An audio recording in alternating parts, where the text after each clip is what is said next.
بسم الله الرحمن الرحيم الحمد لله والصلاة والسلام على رسول الله وعلى آله وصحبه ومن والاه.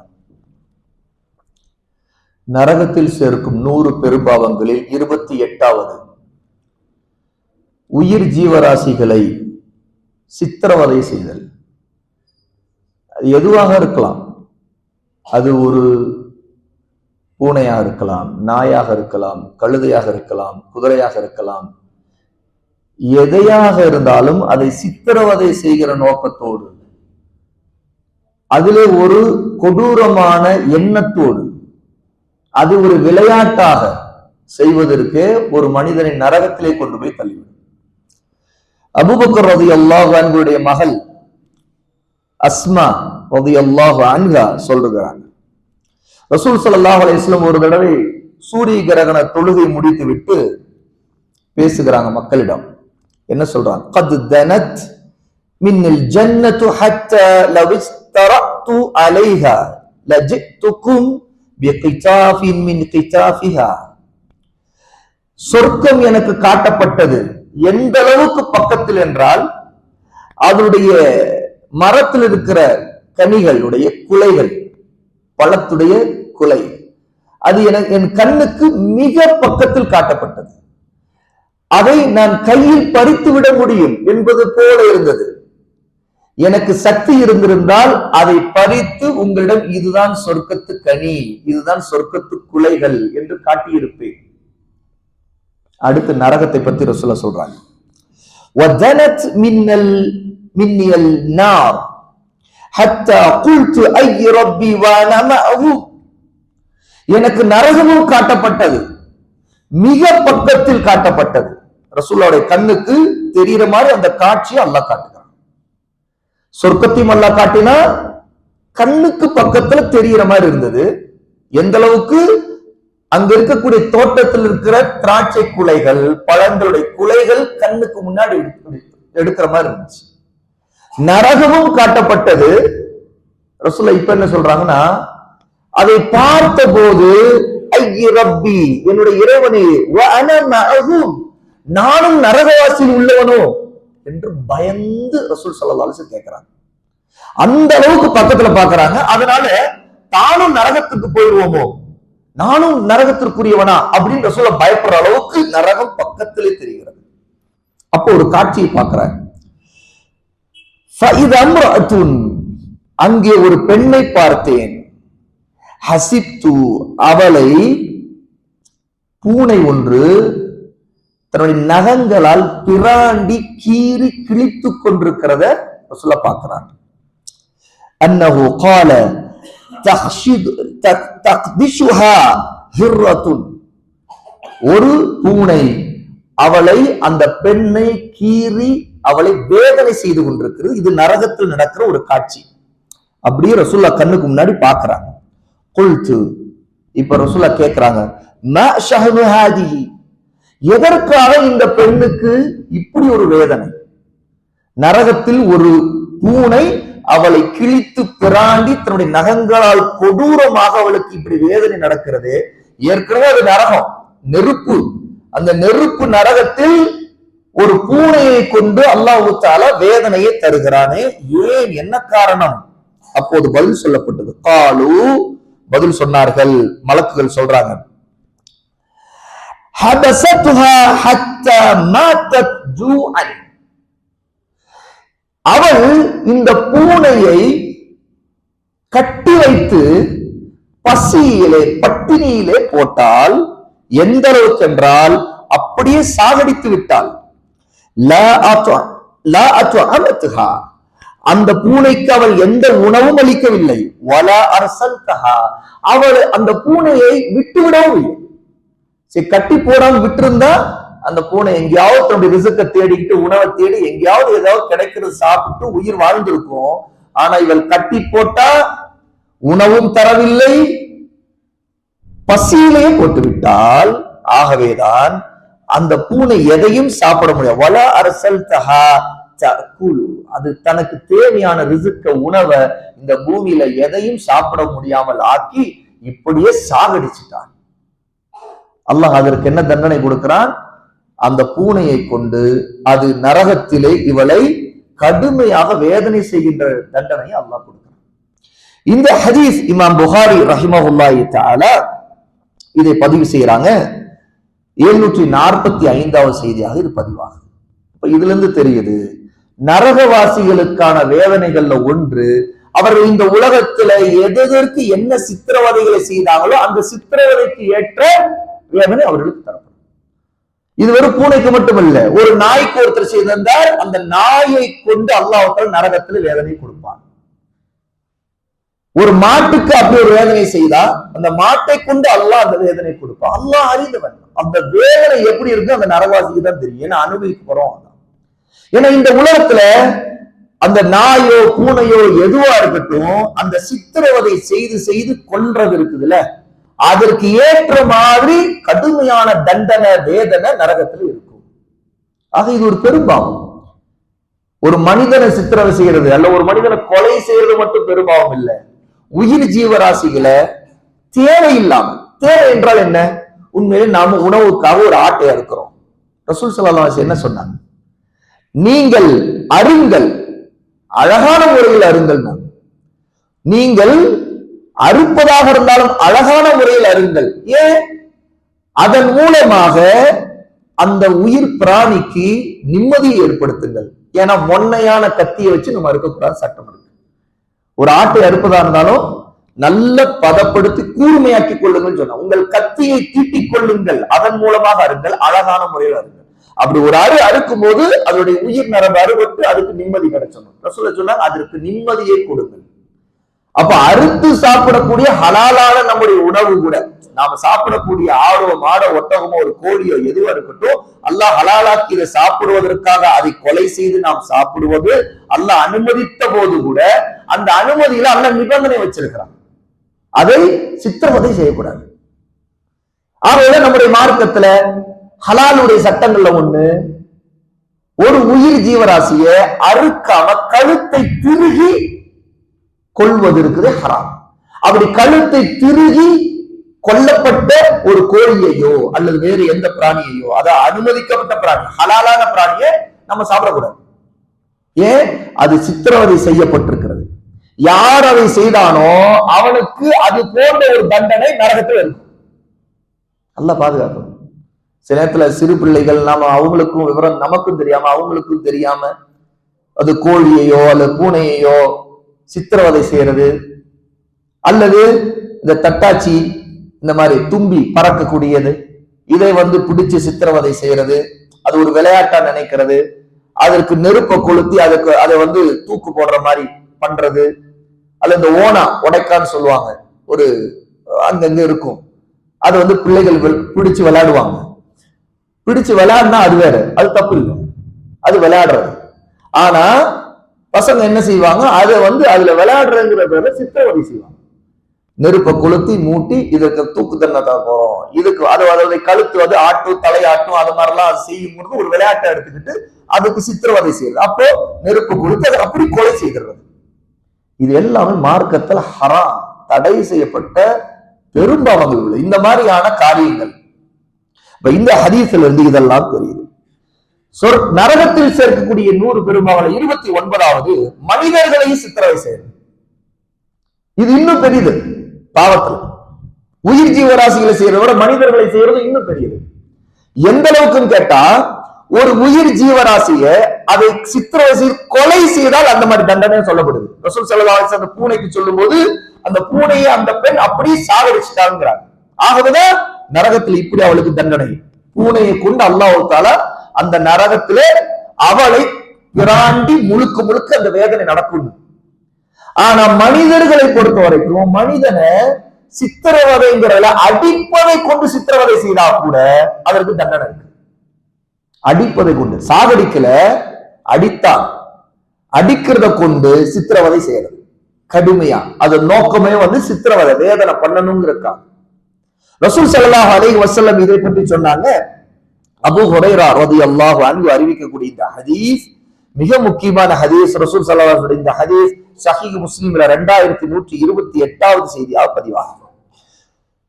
சின்ஃபானி மின் அஹ்லின் நார் லம் அரஹுமா. ரெண்டு கூட்டங்கள் நரகவாசிகள், நான் அவர்களை கண்ணால் இன்னும் பார்க்கவில்லைங்கிறார் ரசூல் ஸல்லல்லாஹு அலைஹி வஸல்லம். காலத்துல அவங்களை இன்னும் அந்த மாதிரி ஒரு கூட்டத்தை பார்க்கல. ஆனா இனி வரும் காலத்துல அந்த மாதிரி ரெண்டு கூட்டம் வருவாங்க.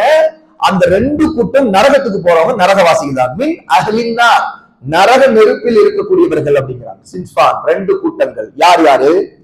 கௌமுன் மஅஹும் சியாத்துன்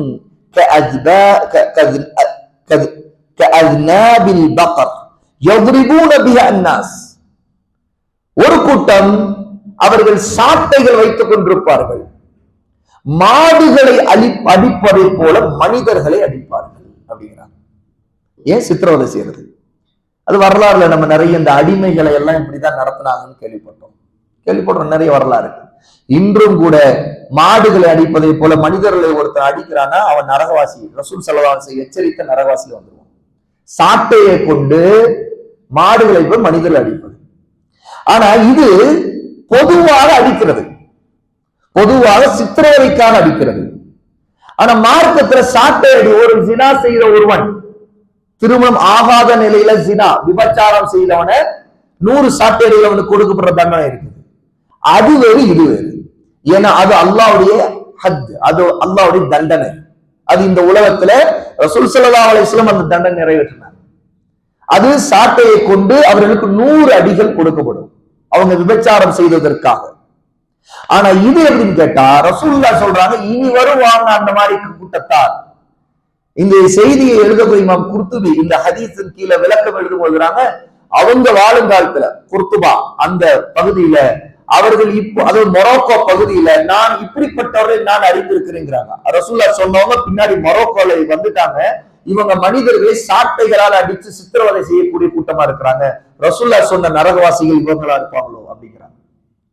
அப்போ மனிதர்களை சித்திரவதை செய்யறது, இந்த சித்திரவதை ஒரு சாட்டையில அடிச்சுதான் சித்திரவதை என்று இல்லை. இன்னைக்கு எத்தனையோ பேர் பலவிதமான சித்திரவதைகளை மக்களுக்கு செய்யறவங்க இருக்கிறாங்க.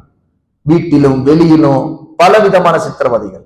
நாம கேள்விப்படக்கூடிய சிறைகள்ல நடக்கிற சித்திரவதைகள், அநியாயங்கள், அல்லது நாம அறிகிறோமே பாலஸ்தீனில் நடக்கிற அநியாயங்கள், அப்பாவி மக்களை கொலை செய்கிற சித்திரவதைகள், இந்த எல்லா விதமான மோசமான மக்கள் எல்லாம் இவர்கள் நரகத்திற்கு போவார்கள். ரசூல் ஸல்லல்லாஹு அலைஹி வஸல்லம் இந்த ஹதீஸ்ல நம்ம பயப்பட வேண்டியது, நம்மோடு இருக்கிற மக்களை நாம் சித்திரவதை செய்தா, உதாரணத்துக்கு ஒருத்தர் முதலாளி இருக்கிறார், தொழிலாளி சித்திரவதை செய்யறது, எப்படியெல்லாம் அந்த தொழிலாளி தன்னுடைய ஒரு சைக்கோத்தனமான புத்தியை எல்லாம் தொழிலாளிகிட்ட காட்டுறது, ஒரு கண்ணியம் இல்லாம அவர்களை கேவலப்படுத்தி இப்படி பலவிதமா அவங்களை சித்திரவதை செய்யறது, ஒரு சந்தோஷப்படுறது.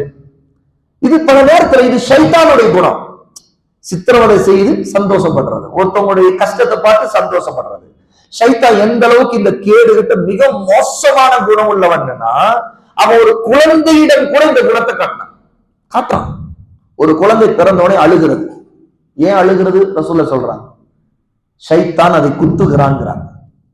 ஷைத்தானுக்கு ஆதமுடைய பிள்ளைகள் மேல இருக்கிற குரோதம், விரோதம் எந்த அளவுக்கு மோசமானது. ஏன்னா அவன் இப்லீஸ், அவன் சொர்க்கத்தை விட்டு துரத்தப்பட்டதுக்கு காரணம் ஆதமுக்கு அவன் சஜிதா செய்ய மறுத்தது தான். அப்ப ஆதம் படைக்கப்பட்டு இப்படி தனக்கு ஒரு கட்டளை நீ ஆதமுக்கு சஜிதா செய்ய வேண்டும் அல்லாஹ் சொன்னதுனால, அதை கேட்காம நம்ம மறுத்ததுனால இப்படி நம்முடைய நிலைமை நம்ம நரகத்திற்கு போகிறவங்கள ஆயிட்டோம் போது, அவன் அப்பவே அல்லாஹ் என்ன சொன்னா, ஆதமுடைய பிள்ளைகள் அத்தனை பேரை நான் வழிகெடுப்பேன், எல்லாரையும் நரகத்துக்கு கொண்டு போய் தள்ளுவேன். அப்போ அந்த ஷைத்தான் எந்த அளவு குரோதம் கொண்டிருக்கிறான்னா, இந்த ஹதீஸ் இந்த செய்தியின் அடிப்படையில உலமா கல்வியாளர்கள் சொல்லுவாங்க, ஷைத்தானுக்கு ஆதமுடைய பிள்ளைகள் மீது இருக்கிற குரோதம், வெறுப்பும் பகையும் எந்த அளவுக்கு கேட்டா, ஒரு குழந்தையை கூட விட்டு வைக்க, பச்சை குழந்தை பிறந்தவனே அழுது, ஏன்? ஷைத்தான் குத்துகிறான் அப்படிங்கிறாங்க. அப்போ இந்த சித்திரவதை செய்யறது அதுல சந்தோஷப்படுறான், அழட்டும், குத்துவதை கொண்டு அந்த குழந்தை அழுவது அவனுக்கு சந்தோஷம். ஏன்னா அந்த வெறுப்பை அந்த பகையை அவன் காட்டிடுறான். அதுக்கு முன்னாடி வரைக்கும் அவனால ஒண்ணும் செய்ய முடியாது. ஏன்னா அதுக்கு முன்னாடி வரைக்கும் தாயின் கர்ப்ப பைக்குள்ள இருக்கிற வரைக்கும் மலக்கு ஒருவருடைய பாதுகாப்பை அல்லாஹ் போடுறான் நமக்கு. நம்ம ஒவ்வொருவருக்குமே நம்முடைய அம்மாவுடைய வயிற்றுல இருக்கும் போது ஒரு மலக்கு எப்போது பாதுகாவலராக இருப்பார். ஆக கர்ப்ப பைக்குள்ள இருக்கிற வரைக்கும் ஷைத்தானால அந்த குழந்தையை குத்த முடியாது. கர்ப்பப்பையிலிருந்து வெளி உலகத்துக்கு வந்த உடனே முதல் வேலையா அந்த குழந்தையை தீண்டுறது யாருன்னு ஷைத்தான் தான். ரசூலா சொல்றாங்க, ஷைத்தான் அந்த குழந்தையை தீண்டுகிறான், குத்துகிறான். இதுல இருந்து பாதுகாக்கப்பட்டவங்க 2 பேர் தான். மொத்த உலகத்திலேயே 2 பேர் தான் அல்லாஹ்வுடைய படைப்புகள். ஒண்ணு மரியம் அலைஹிஸ்ஸலாம், இன்னொன்னு ஈசா அலைஹிஸ்ஸலாம். இந்த 2 பேரை தான் அல்லாஹ் பாதுகாத்தான். மத்த எல்லாருக்குமே குழந்தை பிறந்தவனே குத்தப்படுகிறது. இன்னும் சொல்ல போனா எந்த அளவுக்குன்னு கேட்டா, ஒரு குழந்தை அழாம இருக்குன்னு வைங்க, நாம என்ன நினைப்போம், அழாம இருக்குது, உடனே அந்த குழந்தை தலைகளை தொங்க விட்டு, அது அப்போ அழலையா ஒரு நர்ஸ் என்ன செய்வாங்க, பிரசவம் பாக்குறவங்க பட்டான்னு முதுகுல ஒரு அடி போடுவாங்க, அல்ல பட்டாக்ஸ் ஒரு அடி போடுவாங்க, அப்புறம் வீர்னு அது கத்த ஆரம்பிக்கும். இப்படியாக இதோட யதார்த்த நிலை என்னங்கிறது அல்லாஹ் அறிந்தவன், நமக்கு தெரியாது. ஏன்னா ஒரு குழந்தை அழாமல் இருக்குதுங்கிறதுக்காக அது குத்தப்படாதுன்னு அர்த்தம் இல்லை, அல்லாஹ் அறிந்தவன். ஆனா பொது விதி என்னன்னு கேட்டா, ரசூல் ஸல்லல்லாஹு அலைஹி வஸல்லம் அந்த பொது விதி என்ன, எந்த குழந்தையாலும் வெளியே வந்தோடனே அழுது, அதான் யதார்த்தம், அதான் உண்மை. அது சுகப்பிரசவத்துல பிறந்தாலும் சரி, ஆபரேஷன்ல பிறந்தாலும் சரி. அப்போ அல்லாஹ் தஆலா இந்த மாதிரி ஒரு நிலையை சைத்தானுக்கு ஒரு அனுமதியை கொடுத்திருந்தனால, சைத்தானத்துடைய பகையை, தன்னுடைய நெருப்ப ஒரு குழந்தையை அளவைப்பதை கொண்டு காட்டுறான். அப்ப அந்த அளவுக்கு அவனுடைய குணம் இருக்கும்போது, இந்த குணம் யாரிடமெல்லாம் இருக்குதோ அவங்க எல்லாருமே இந்த சித்திரையை செய்த சைத்தானிய குணத்தோடு இருக்கிறாங்க. சிலரை பார்க்கலாம், பிள்ளைங்களை, சின்ன பிள்ளைகளை கிள்ளி விட்டு அள வைக்கிறதுல சந்தோஷப்படுவாங்க. இது சாதாரணம். சில இடத்துல விளையாட்டுக்கு ஒரு அழுகை பார்க்கற லைட்டா கொஞ்சம் கிள்றது அது வேற. சில நேரத்துல ஒரு சைக்கோ புத்தி சிலருக்கு இருக்கும். அது குழந்தைகள்கிட்ட இருக்கும், பெரியவங்கள்ட்ட காட்டுற மாதிரி இருக்கும். அதுல ஒரு சந்தோஷத்தை ஒரு அப்படி பார்த்துக்கிட்டு ஒரு ஒரு மிருக குணம் அவங்கள்ட்ட இருக்கும். அவங்கள பார்த்தா நமக்கு பயமா இருக்கு, நான் பிள்ளையை காப்பாத்தணும், ஒரு சைத்தாங்க பிள்ளை நல்லா இருக்குள்ள சிரிச்சுட்டு இருக்குள்ள அள வச்சுட்டு போவான் அப்படின்னு நினைக்கும். அந்த மாதிரி சில கேரக்டர்ஸ் இருப்பாங்க. இந்த கேரக்டர் உள்ளவங்க எல்லாம் இந்த சைத்தான் குணத்தோடு இருக்கிறவங்க தான். ஏன்னா அவங்களுக்கு அல்லாஹ்வுடைய அச்சம் இல்லை. நாளைக்கு மறுமையில இதுக்கு பழி தீர்க்கப்படும். ஒண்ணு இந்த உலகத்துல அல்லாஹ் பழி தீர்க்க வச்சிருவான். அவங்க தௌபா செய்து தப்பிச்சுட்டாங்க, அல்லாஹ்வோட மன்னிப்பு கேட்டு வருந்திட்டாங்க, திரும்பிட்டாங்கன்னா அல்லாஹ் மன்னிச்சிருவான். அல்லாஹ் எல்லா பாவங்களையும் மன்னிக்க கூடியவன்.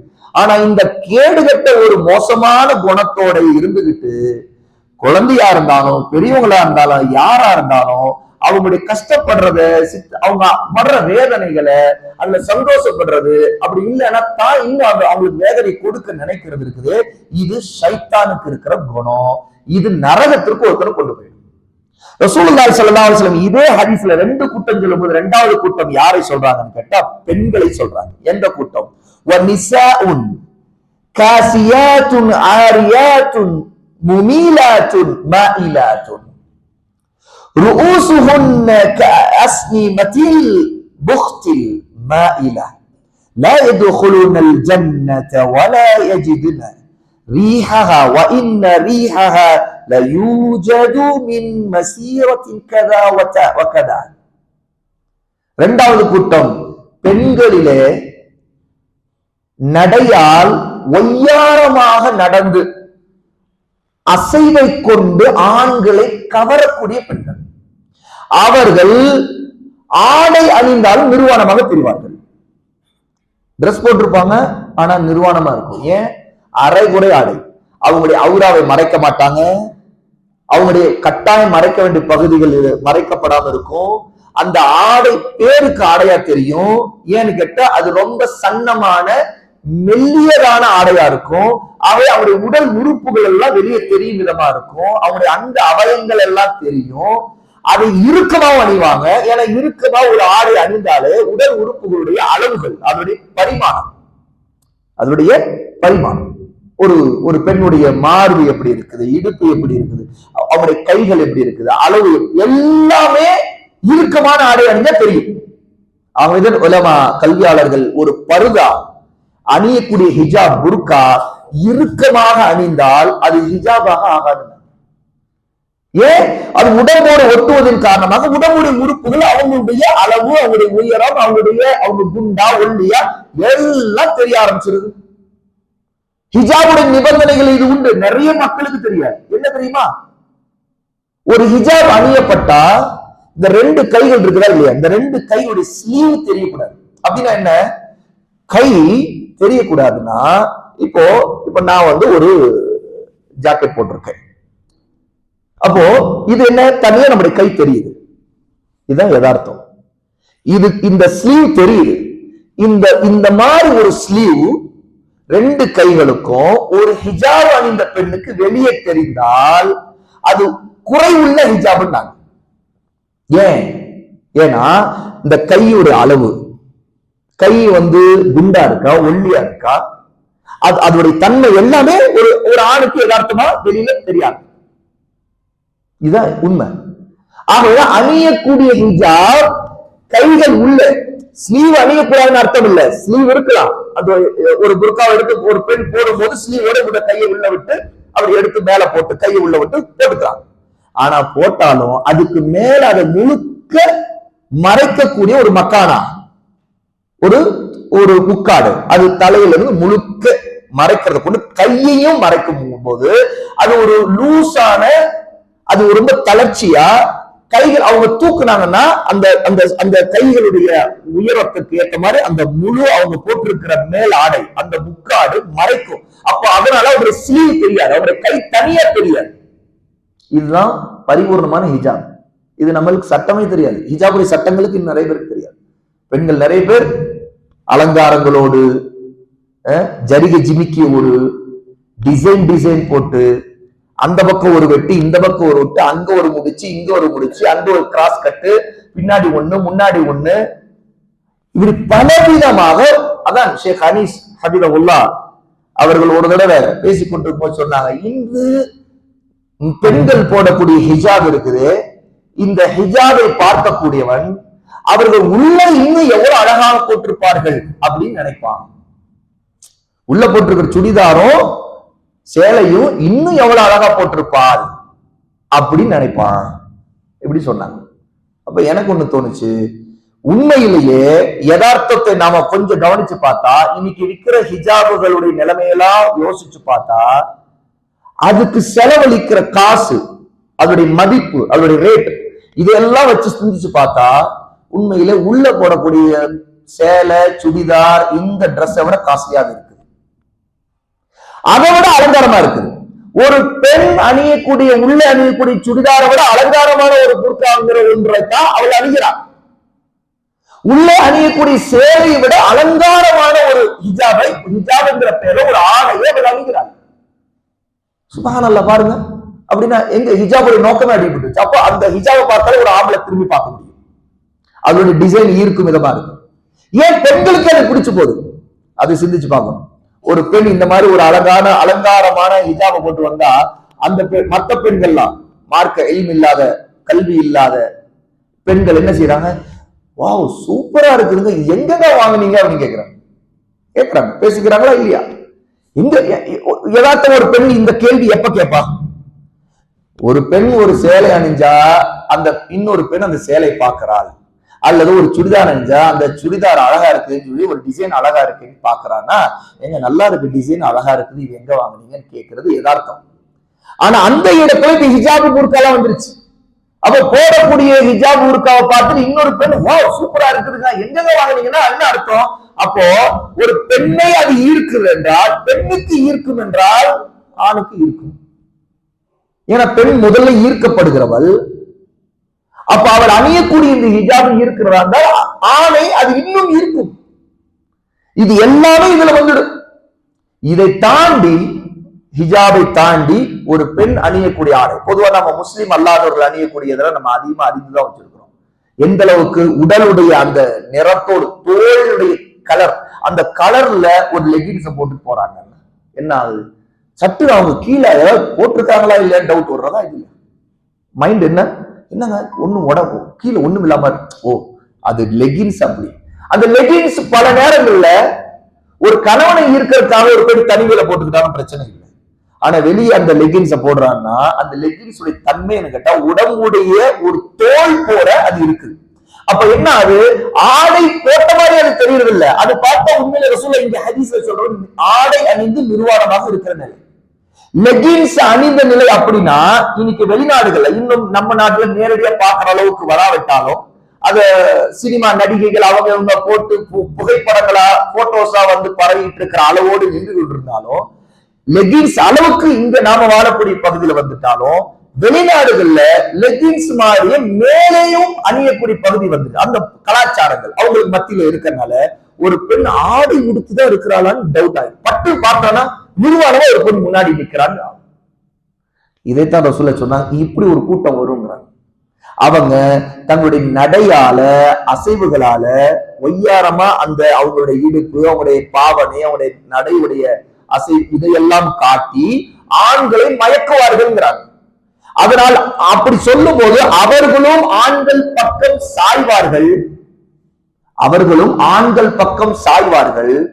ஆண்களும் அவர்கள் பக்கம் சாய்வார்கள் அப்படிங்கிறாங்க ஹதீஸ்ல. இதெல்லாம் இன்னைக்கு நம்ம பார்த்துக்கிட்டு இருக்கு. இன்னைக்கு என்ன சினிமாக்கள் எல்லாம் எடுக்கிறது, என்னென்ன இன்னைக்கு ஊடகங்கள், சமூக ஊடகங்கள், அதாவது பேஸ்புக்கோ அது இதுன்னு இருக்கிற எல்லா விஷயம் இந்த கலிசரைத்தனமான இந்த கலாச்சாரத்தை தான் போக்கஸ் பண்ணிட்டு இருக்கிறாங்க. அதாவது ஒருத்தர் இதெல்லாம் விட்டு தப்பிச்சுட்டு ரோட்டுக்கு போறாங்கன்னா அங்கேயே அவர் தப்பிக்க முடியாது. ஒரு போஸ்டர் சரி அதை கூட அவர் தப்பிச்சுட்டா கூட இன்னைக்கு ஒரு கடைக்கு போனாங்கன்னா அந்த கடைக்கான பொருள்கள் வியாபாரத்துக்கான விளம்பரம் புகைப்படங்கள், முஸ்லிம்கள் அந்த மாதிரி புகைப்படங்களை கடைகள்ல ஒட்டவே கூடாது. முதல்ல அது ஹராம் மார்க்கத்துல. அல்லாஹ்வுக்கு அஞ்சணும். நாம அல்லாஹ் ரிஸ்க் அளிக்கிறவன். நம்ம விற்கிற ஒரு பொருளா இருக்கும், அதுக்கு கம்பெனிக்காரன் ஒரு போஸ்டர் கொடுப்பான். அந்த போஸ்டர்ல ஒரு பொம்பளைய ஒரு அரை நிர்வாணமாக அசிங்கமாக போக்கஸ் பண்ணி, இன்னும் சொல்ல போனா அந்த மாதிரி உருவங்களை, அது ஒரு ஆணுடைய உருவமா இருந்தா கூட வைக்கிறது, உருவத்தை வைக்கிற குற்றத்துல வந்து அது மதிக்கப்படுது. அது உண்மைதானே, மதிக்கப்படுகிற நிலையில் வந்துருது. அப்ப மதிக்கப்படுகிற இந்த மாதிரி உருவங்களை வைக்கிறத கொண்டு அங்க மலக்கள் வரமாட்டாங்க. உருவங்கள் இருக்கிற இடத்துல மலக்கள் வரமாட்டாங்க. எப்படி உங்களுடைய வியாபாரத்துல பரக்கத்து இருக்கும்? ஹராம் தான் அது. உண்மையா அல்லாஹ்வுக்கு உண்மையா இருந்தோம்னா அது ஹராம் நமக்கு நல்லா புத்தி சொல்லும். ஆமா உண்மையில ஹராம் தான், நாம அந்த தப்பை பண்ணுகிறோம். நாம இந்த மாதிரி, அதுவும் குறிப்பா நகைக்கடை விளம்பரங்கள் அல்ல பெண்களுக்கான ஆடைகள் விற்கிற இடங்கள், இதுல மிக மோசமான ஒரு வியாபார முறையில ஒண்ணு என்ன தெரியுமா? பெண்களுக்கான உள்ளாடைகள் இருக்கிற கடைகள், அத்தனை கடைகள், அது முஸ்லீம் கடையா இருந்தாலும் இந்த கடையா இருந்தாலும் அங்க எல்லாமே வெறும் பெண்களை அவருடைய உள்ளாடையோடு மட்டுமே போட்டோக்களை காட்டி அதை வைத்துத்தான் வரக்கூடிய கஸ்டமருக்கு உங்களுக்கு எது பிடிச்சிருக்குன்னு கேட்கிற அளவுக்கு அங்க ஆம்பளையா இருக்கிறவனுக்கும் அந்த ஆணுக்கு, அவர் முஸ்லீமா இருந்தாலும் அவருக்கு வெட்க உணர்வு போயிடுது. பெண்ணா இருக்கக்கூடியவங்களுக்கும் ஒரு அரை நிர்வாணமான ஒரு பெண்ணுடைய 2 பீஸ் ஆடையோடு இருக்கக்கூடிய ஒரு போட்டோவை காட்டி வியாபாரத்தை செய்துட்டு இருக்கிறோமே, அதை ஒட்டுறோமே, அதுக்கு பெரிய போர்டு வைக்கிறோமே, அது எல்லாமே ஒரு முஸ்லீம் எப்படி செய்ய முடியும்னு நினைச்சு பாருங்க. வியாபாரம்னா அது ஒண்ணும் அதெல்லாம் வியாபாரம் நினைக்கிற அளவுக்கு மனிதன் ஒரு மோசமான இந்த கொள்கைக்கு போனால்தான் அது எல்லாம் ஹலால்னு நினைப்பான். அது நமக்கு எப்படி ஹலால் ஆகும் நினைத்து பாருங்கள் சகோதரர்களே. இதெல்லாம் பாவங்கள்ல மனிதனுடைய கண்களால் இந்த பாவங்களை உருவாக்கி அது கடைசியில் ஒரு மனிதனுக்கு ஜினாவை கொண்டு போய் சேர்க்கிறது. இப்படி பல உதாரணங்கள் சொல்லலாம். அடிப்படை விதி என்ன? உருவங்களை உருவாக்கக்கூடாது. இதான் அடிப்படை விதி. உருவங்களை உருவாக்கக்கூடாது, அவசியம் தேவை. அதனால ஒரு வீடியோ எடுக்கிறோம் அப்படின்னா அது அசையும் உருவம், அசையாதது அசையுது அப்படிங்கிற 2 நிலைய உலமாக்கள் எடுக்கிறாங்க. இதுலயும் ஒரு சாரார் இதையும் கட்டாயம் தவிர்க்கணும்னு சொன்னாங்க. ரொம்ப தவிர்க்க முடியாத ஆதாரத்துக்காக ஒரு போட்டோ எடுக்கிறோம், ஒரு ஆதாருக்காக, ரேஷன் கார்டுக்காக, வேறு வழி இல்ல, பாஸ்போர்ட்டுக்காக எடுக்கிறோம், அல்லாஹ் மன்னிச்சிருவான். ஏன்னா இது அடையாளத்துக்காக, ஆதாரத்துக்காக, சாட்சியத்திற்காக எடுக்கப்படுறது.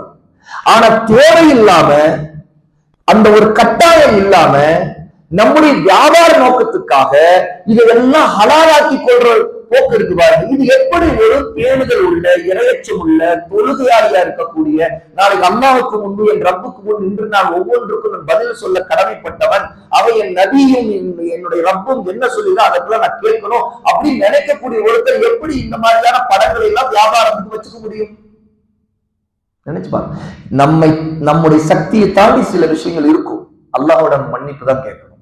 சில பொருள்களுடைய பேக்கேஜஸ், அதுல சில படங்கள் இருக்கும், அதை நம்ம ஒண்ணும் செய்ய முடியாம இருக்கும், நம்ம அல்லாஹ்வோட மன்னிப்பு கேட்கணும். வேறு வழி இல்லை. அது எவ்வளவு பேருந்தா நம்ம மறைச்சு வைக்க முடியுமோ மறைச்சுக்க முடிஞ்சா அது அந்த லிமிட்டையாவது கடைபிடிக்க பார்க்கணும். ஆனா அந்த போஸ்டர்ஸ் ஒட்டுறது கொள்றதெல்லாம் இருக்குது பாருங்க, இது நாம அது ஒரு பெருமையாகவோ அல்லது அது ஒரு பெரிய வியாபார தந்திரமாகவோ, ஒரு மார்க்கெட்டிங்கோ, அல்லது அதுதான் ஒரு பிராண்டிங், அந்த கடைக்கு அது பிராண்ட் ஆகும் அப்படின்னா அதுக்கு அந்த மாதிரி ஒரு ஒரு போர்டை வைக்கணும், அதுக்கு தகுந்த மாதிரி இப்படி பண்ணணும் அப்படின்னு வைக்கிறது. அது இந்த டூ பீஸ் உடையோடு இருக்கிறதெல்லாம் என்ன விதத்துல என்ன அடிப்படையில ஒரு முஸ்லீம் வியாபாரி அதை வச்சிருப்பாருங்கிறது நம்ம சிந்திச்சு பார்க்க முடியுதா? அதை வீட்டுல நம்ம வைக்க முடியுதா? நம்முடைய பிள்ளைகள் அந்த இடத்துல பாக்குற நேரத்தை வைக்க முடியுதா? ஏன் மனைவி பக்கத்துல இருக்கும்போது அந்த டூ பீஸ் ஆடையோடு இருக்கிறது ஒரு விதமான கூச்ச உணர்வு, ஒரு யதார்த்தம் ஒரு முஸ்லீமுக்கு வருது. அது ஒரு இது பார்க்க கூடாது. ஒரு ஆண் அந்த மாதிரி பார்க்க கூடாது தானே, ஒரு பெண்ணும் அப்படி பார்க்க கூடாது. இது பாருங்க, ஆண் பெண் ரெண்டு பேரும் பார்க்க கூடாது. ஏனால் கட்டாயம் மறைக்க வேண்டிய பகுதியை பார்க்க கூடாதுங்கிற சட்டம் இருக்குதுல்ல, அவுரத்தை பார்க்க கூடாதுங்கிற சட்டம். இது ரெண்டு பேரும் பொதுவானது, ஆணுக்கும் பொதுவான பெண்ணுக்கும். பெண்ணுடைய தானே, பெண்ணு தானே டூ பீஸ்ல நிக்கிறா, அதை பெண் பார்க்கறது என்ன பிரச்சனை? கூடாது, அது ஹராம் தான். அப்படி பார்க்க கூடாது. ஆணும் பார்க்க கூடாது, பெண்ணும் பார்க்க கூடாது. அப்புறம் எப்படி வந்து ஒரு டூ பீஸ் ஆடை வியாபாரம்? அதுக்கு என்ன, அதெல்லாம் காட்டினாதான் வியாபாரம். ஒரு பெண்ணுக்கு உள்ளாட வேணுமா, பிரா வேணும், அவங்களுக்கு ஒரு அண்டர்வேர் வேணும்னா அவங்களுக்கு இது இந்த சைஸ் எடுக்கிறவங்களே வெக்க உணர்வோடு கூச்ச உணர்வு ஒரு பெண் அங்க வந்து நிக்கிறாங்க. அந்த இடத்துல அந்த கூச்ச உணர்வு கூட போக்குறதுக்கு ஒரு ஆண் அதை எடுத்து காட்டவோ இல்ல ஒரு பெண் அதை எடுத்து காட்டவோ அது எப்படி இருக்குன்னு நினைச்சு பாருங்க. அதுதான் இந்த உலகத்துடைய குஃபார்கள், இறை நிராகரிப்பாளர்கள் உருவாக்கக்கூடிய கலாச்சாரம். அப்படின்னா வெட்க உணர்வை நாசமாக்கி எடுக்கத்து விடுகிற ஒரு கலாச்சாரம். அதனாலதான் பாருங்க சர்வசாதாரணமா இது எல்லாமே எல்லாம் சாதாரண விஷயங்கள். நமக்கு ஒரு உறுத்தலை வரும். ஒரு ஹலாலான வியாபாரம் செய்யக்கூடியவர் இருப்பார், பார்த்தா அங்க சினிமா பாட்டு ஓடிட்டு இருக்கும், ஒரு டிவி ஓடிட்டு இருக்கும், அங்க பார்த்தா அசிங்கமான படங்கள் ஓடிட்டு இருக்கும். இது ரொம்ப சாதாரணமா நாம வந்து, அது குறிப்பாக இதெல்லாம் பெரிய பெரிய ஹோட்டலுக்கு ரொம்ப சாதாரணம். ஹோட்டலுக்கெல்லாம் அந்த மியூசிக் எப்பவுமே இருந்துகிட்டு இருக்கணும். ஆனா நாம என்ன காரணம் சொல்லிக்கிறது? இதெல்லாம் கஸ்டமர்ஸ் எதிர்பார்ப்பாங்க. கஸ்டமர்ஸ் எதிர்பார்க்க அல்லாஹ் எதிர்பார்க்க மாட்டா, நீங்க அல்லாஹ்விடம் எதிர்பார்க்கிறீங்களான்னு தான் நம்ம கேட்போம். இதை கொண்டுதான் அல்லாஹ் உங்களுக்கு ரிஸ்க் அளிக்கிறானா? இல்ல, உங்களுக்கு ரிஸ்க் எப்ப நினைச்சுப்பட்டது, அப்ப கவலைப்படுத்தவில்லை, அல்லாஹ் கொடுப்பான். நீங்க அல்லாஹ்வுக்கு அஞ்சுங்க, அல்லாஹ் உங்களுக்கு எங்கிருந்தாலும் உங்களுடைய ரிஸ்க் கொடுத்துருவான். ஏன்னா அல்லாஹ் வாக்களிக்கிறான், وَمَن يَتَّقِ اللَّهَ يَجْعَلْ لَهُ مَخْرَجًا وَيَرْزُقْهُ مِنْ حَيْثُ لَا يَحْتَسِبُ. எவன் அல்லாஹ்வுக்கு பயந்து நடக்கின்றானோ அவனுக்குரிய வழியை, அவனுடைய கஷ்டத்திலிருந்து அவன் வெளியேறுவதற்கான வழியை அவன் காட்டுவான். அவன் அறியாத புறத்திலிருந்து அல்லாஹ் அந்த மனிதனுக்கு ரிஸ்கை கொடுப்பான். அல்லாஹ் சொல்றான். இது அல்லாஹ்வுடைய வாக்குறுதி. அல்லாஹ்வுக்கு பயந்தா அல்லாஹ் ரிஸ்க் கொடுத்துருவான். அதை பத்தி கவலைப்படுறது, சோதனை இருக்கலாம், ஆனா ரிஸ்க் கொடுத்துருவான். ஆகவே சகோதரர்களே, இந்த பெண்களுடைய விஷயத்தில் இந்த ரசூல் ஸல்லல்லாஹு அலைஹி வஸல்லம் சொல்லும் போது இறுதியாக சொல்லுகிறார்கள், இந்த மாதிரியான கூட்டத்தில் பெண்கள் இவர்கள் வருவார்கள். எப்படின்னா, ஒட்டகத்துடைய திமிழ், அதனுடைய முதுகு மேற்க திமிழ் போல தன்னுடைய கொண்டைகளை, தலை அலங்காரத்தை செய்து கொள்வார்கள். அடையாளம் சொல்றாங்க. அது ஒரு அடையாளம். இன்று பாக்குறோம், அப்படியே கூந்தலை கொண்டு அப்படியே ஒரு டிசைன் போட்டு பெரிய பெரிய ஒட்டக திமிழ் போல உயரமான ஹேர் ஸ்டைல். அதுக்குன்னு எத்தனை பியூட்டி பார்லர்கள், அதுக்கு எவ்வளவு ஸ்பெஷலிஸ்டுகள், அதுக்குன்னு என்னென்ன விளம்பரங்கள், அதுக்கு ஒவ்வொன்று, அது எல்லாமே ரசூலுல்லாஹ் சொல்லிட்டாங்க. இதெல்லாம் நடக்க போகுது, இதெல்லாம் இவர்களை நான் பார்க்கவில்லைங்கிறாங்க. அப்புறம் ரசூலுல்லாஹ் காலத்துல இவங்க எல்லாம் இல்ல. ஆடை அணிந்து நிர்வாணம் நடந்தா அப்படி ஒய்யாரமா காட்டி மக்களை, ஆண்களை ஈர்க்கிறது, இவங்களும் ஈர்க்கப்பட்டு நாசமா போறது, அதுதான் காதல். இந்த ஹதீஸ்ல உள்ள ஆதாரம் என்னன்னு கேட்டா, காதல்ங்கிறது ஹராம் இருக்கு ஆதாரம். ஆண் பெண்ணை பார்த்து ஈர்க்கப்பட்டு காதல்ல விழுகிறாங்களே இல்லையா? ஏன்னா ரசூலுல்லாஹ் என்ன சொல்றாங்க, இந்த பெண்கள் ஆண்களை சாய்ப்பார்கள், இவர்கள் ஆண்கள் பக்கம் சாய்வார்கள். இதுதான் காதல். இதோடைய விளைவு என்ன? ரசூலுல்லாஹ் சொல்றாங்க, இவனுடைய நிலைமை என்னன்னு கேட்டா, இவர்கள் இவர்கள் சொர்க்கத்திற்குள் நுழையவே முடியாது. சொர்க்கத்தின் நறுமணத்தை கூட இவர்கள் நுகர முடியாது.